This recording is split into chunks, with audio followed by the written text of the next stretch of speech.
உன்னத பாட்டு 5ஆம் அதிகாரம். என் சகோதரியே, என் மணவாளியே, நான் என் தோட்டத்தில் வந்தேன். என் வெள்ளை போலத்தையும் என் கந்த வர்க்கங்களையும் சேர்த்தேன்.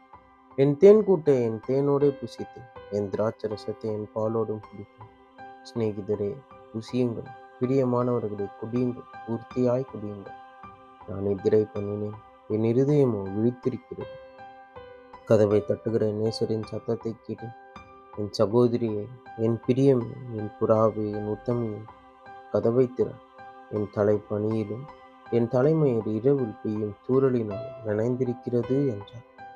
என் வஸ்திரத்தை கழற்றி போட்டேன். நான் எப்படி அதை திரும்பவும் உடுப்பேன்? என் பாதங்களை கழுவினேன். நான் எப்படி அவைகளை திரும்பவும் அழுக்காக்குவேன் என்றேன். என் நேசர் தமது கையை கதவு துவாரத்தின் வழியாய் நீட்டினார். அப்பொழுது என் உள்ளம் அவர் நிமித்தம் பொங்கினது. என் நேசருக்கு கதவை திறக்க நான் எழுந்தேன். பூட்டின கைப்பிடிகள் மேல் என் கைகளில் இருந்த வெள்ளை பௌலமும் என் விரல்களில் இருந்து வாசனையுள்ள வெள்ளை பௌலமும் வடிந்தது. என் நேசருக்கு கதவை திறந்தேன். என் நேசரோ இல்லை, போய்விட்டார். அவர் சொன்ன வார்த்தையால் என் ஆத்மா சோர்ந்து போயிற்று. அவரை தேடினேன், அவரை காணவில்லை. அவரை கூப்பிட்டேன், அவர் எனக்கு மறு உத்தரவு கொடுக்கவில்லை. நகரத்தில் திரிகிற காவலாளர் என்னை கண்டு என்னை அடித்து என்னை காயப்படுத்தினார்கள். அலங்கத்தின் காவற்காரர் என் மேலிருந்த என் போர்வையை எடுத்து கொண்டார்கள்.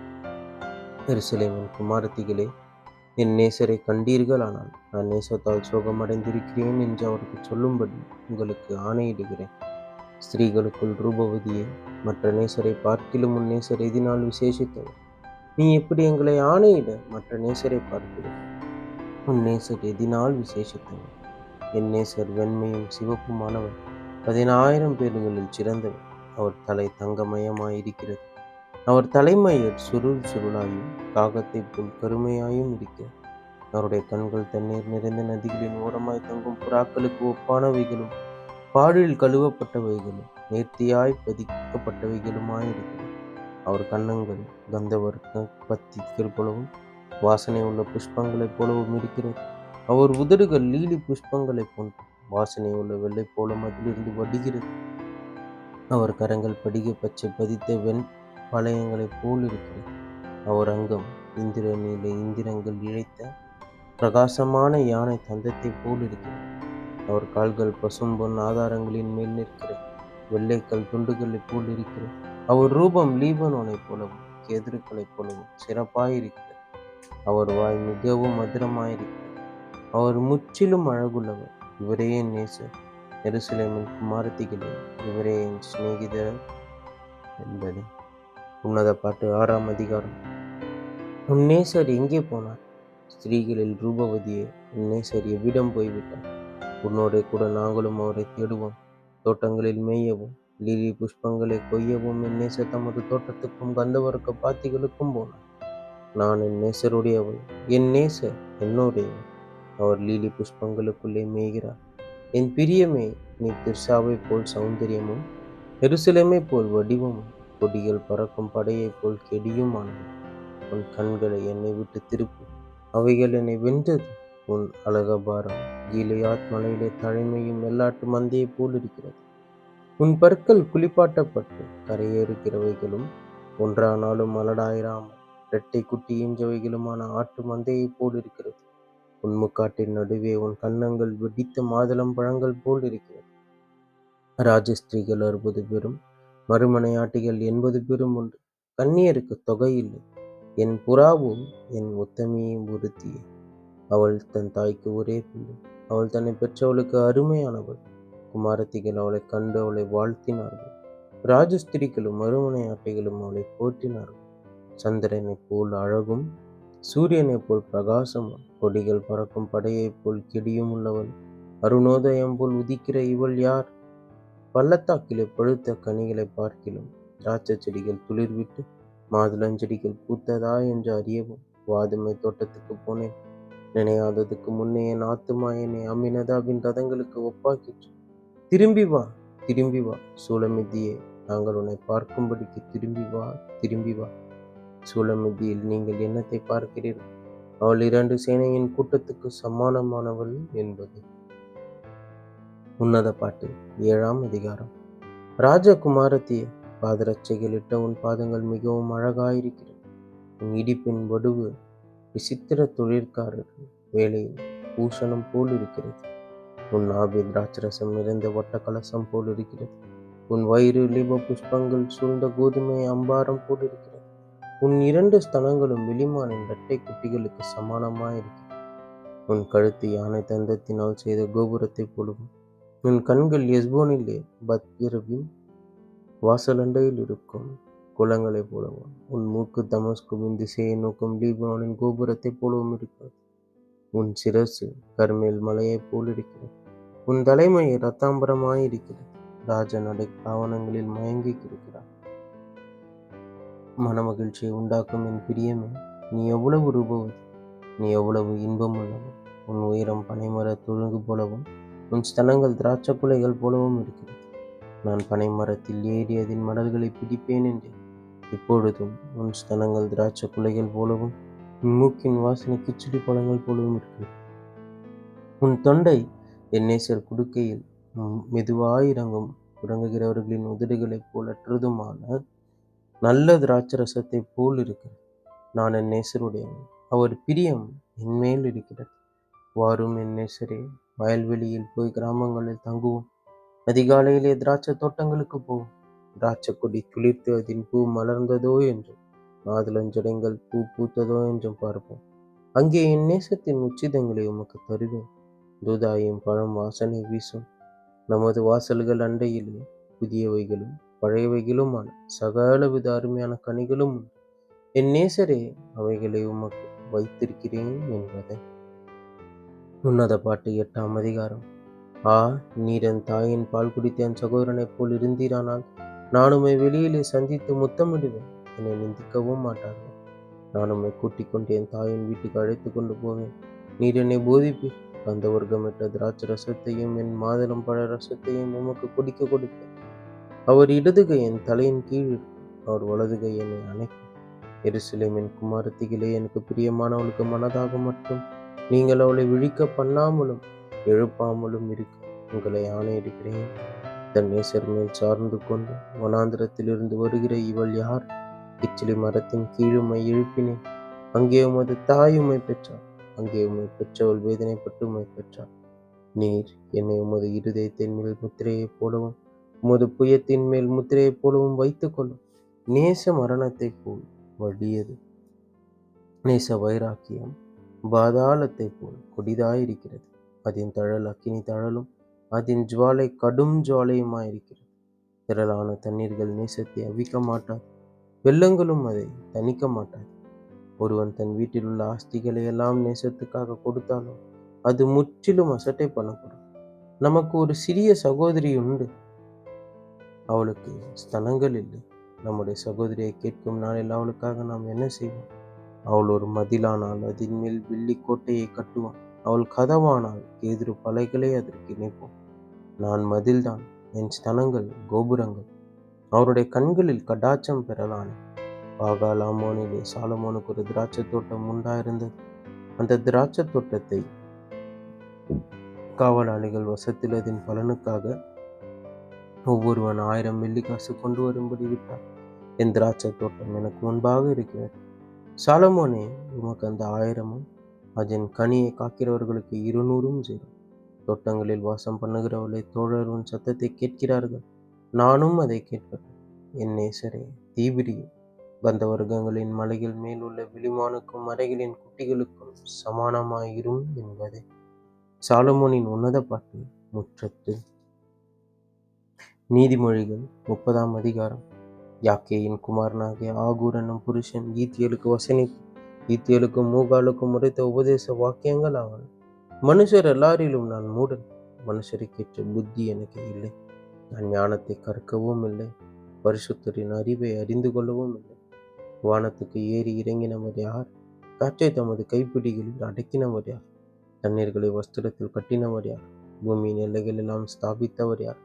அவருடைய நாமம் என்ன? அவர் குமாரனுடைய நாமம் என்ன? அதை அறிவாயோ? தேவனுடைய வசனமெல்லாம் புடமிடப்பட்டவைகள். தம்மை அண்டிக் கொள்ளுகிறவர்களுக்கு அவர் கேடகமானவர். அவருடைய வசனங்களோடு ஒன்றையும் கூட்டாதே. கூட்டினால் அவர் உன்னை கடிந்து கொள்வார். நீ பொய்யனாவாய். 2 மனு உம்மிடத்தில் கேட்கிறேன். நான் மரிக்கும் பரியந்தமும் அவைகளை எனக்கு மறுக்காமல் தாரும். மாயையும் பொய் வசனத்தையும் எனக்கு தூரப்படுத்தும். தரித்திரத்தையும் ஐஸ்வர்யத்தையும் எனக்கு கொடாதிருப்பீராக. நான் பரிபூர்ணம் அடைகிறதினால் மறுதலித்து கர்த்தர் யார் என்று சொல்லாதபடிக்கும், தரித்திரப்படுகிறதினால் திருடி என் தேவனுடைய நாமத்தை வீணிலே வழங்காதபடிக்கும் என் படியை எனக்கு அளந்து போதித்தருளும். எஜமானிடத்தில் அவனுடைய வேலைக்காரன் மேல் குற்றம் சுமத்தாது. அவன் உன்னை சபிப்பான், நீ குற்றவாளியாக காணப்படுவாய். தங்கள் தகப்பனை சபித்தும் தங்கள் தாயை ஆசீர்வதியாமலும் இருக்கிற சந்ததியாரும் உண்டு. தாங்கள் அழுக்கற கழுவப்படாமல் இருந்தும் தங்கள் பார்வைக்கு சுத்தமாக தோன்றுகிற சந்ததியாரும் உண்டு. வேறொரு சந்ததியாரும் உண்டு. அவர்கள் கண்கள் எத்தனை மேட்டிமையும் அவர்கள் இமைகள் எத்தனை நெறிப்புமானவைகள். தேசத்தில் சிறுமியானவர்களையும் மனுஷரில் எளிமையானவர்களையும் ரட்சிப்பதற்கு பற்கங்களை யோய்த்த பற்களையும் கத்திகளை யோய்த்த கடைவாய் பற்களையும் உடைய சந்ததியாரும் உண்டு. தா என்கிற 2 குமாரத்திகள் அட்டைக்கு உண்டு. திருப்தி அடையாத 3 போதும் என்று சொல்லாத 4 உண்டு. அவையாவன பாதாளமும் மரட்டு கர்ப்பமும் தண்ணீரால் திருப்தி அடையாத நிலமும் போதுமென்று சொல்லாத அக்கினியும். தகப்பனை பரியாசம் பண்ணி தாயின் கட்டளை அசட்டை பண்ணுகிற கண்கள், நதியின் காகங்கள் பிடுங்கும், கழுகின் குஞ்சுகள் தின்னும். எனக்கு மிகவும் ஆச்சரியமானவைகள் 3, என் புத்தி கெட்டாதவைகள் 4 உண்டு. அவையாவன ஆகாயத்தில் கழுகினுடைய வழியும், கண்மலையின் மேல் பாம்பினுடைய வழியும், நடுக்கடலில் கப்பலினுடைய வழியும், ஒரு கன்னிகை நாடிய மனுஷனுடைய வழியும். அப்படியே விபச்சார ஸ்திரீயினுடைய வழியும் இருக்கிறது. அவள் தின்று தன் வாயை துடைத்து, நான் ஒரு பாவமும் செய்யவில்லை என்பாள். 3 நிமித்தம் பூமி சஞ்சலப்படுகிறது, 4ஐயும் அது தாங்க மாட்டாது. அரசாளுகிற அடிமை நிமித்தமும் போஜனத்தால் திருப்தியான மூடனின் நிமித்தமும் பகைக்கப்படத்தக்கவளாய் இருந்தும் புருஷனுக்கு வாழ்க்கைப்பட்ட ஸ்திரீயின் நிமித்தமும் தன் நாச்சியாருக்கு பதிலாக இல்லாளாகும் அடிமை பெண்ணின் நிமித்தமுமே பூமியில் சிறியவைகளாயிருந்தும் மகா ஞானமுள்ளவைகள் 4 உண்டு.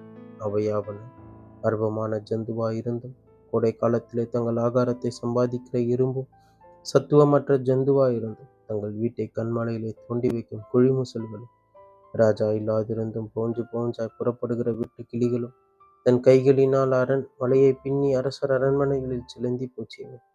வினோதமாய் அடி வைத்து நடக்கிறவைகள் 3 உண்டு. வினோத நடையுள்ளவைகள் 4 உண்டு.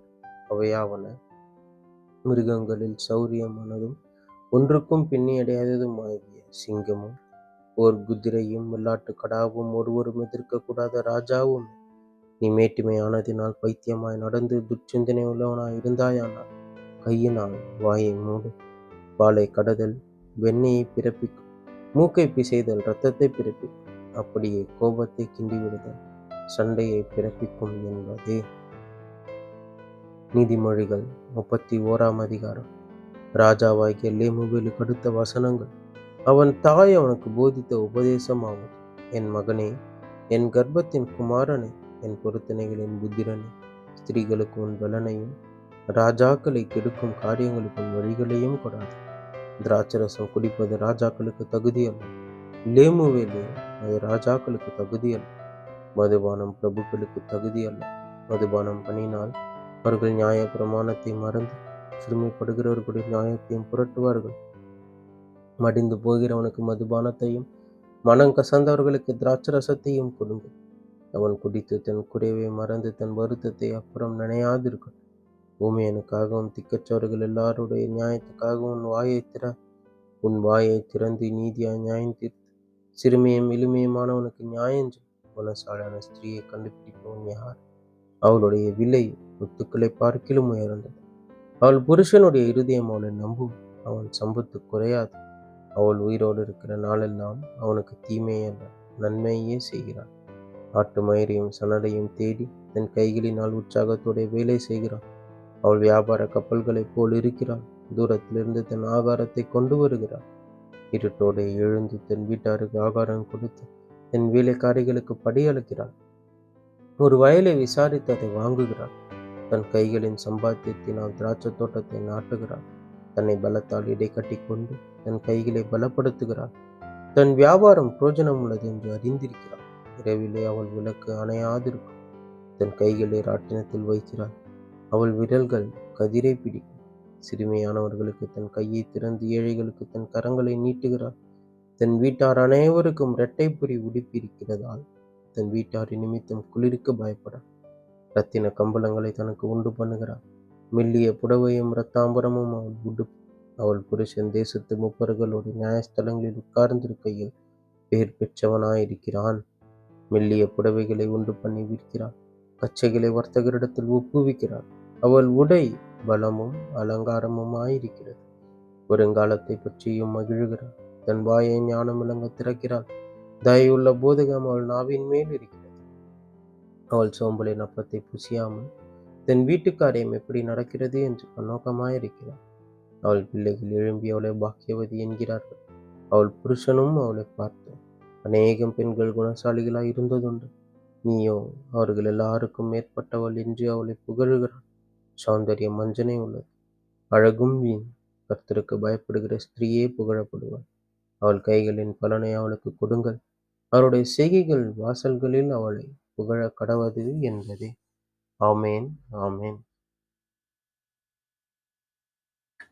கிறிஸ்துவுக்குள் பிரியமானவர்களே, கிறிஸ்துவுக்குள் நண்பர்களே, சகோதரரே, சகோதரிகளே, நம்ம இன்னிலிருந்து ஒவ்வொரு நாளும் வேத வசனத்தை ஆரம்பிக்கிறதுக்கு முன்னாடி ஒரு சிறிய ஜெபம் பண்ணிட்டு ஸ்டார்ட் பண்ணலாம் அப்படிங்கிற ஒன்று ஆண்டவர் என் இருதயத்தில் கொடுத்தாரு.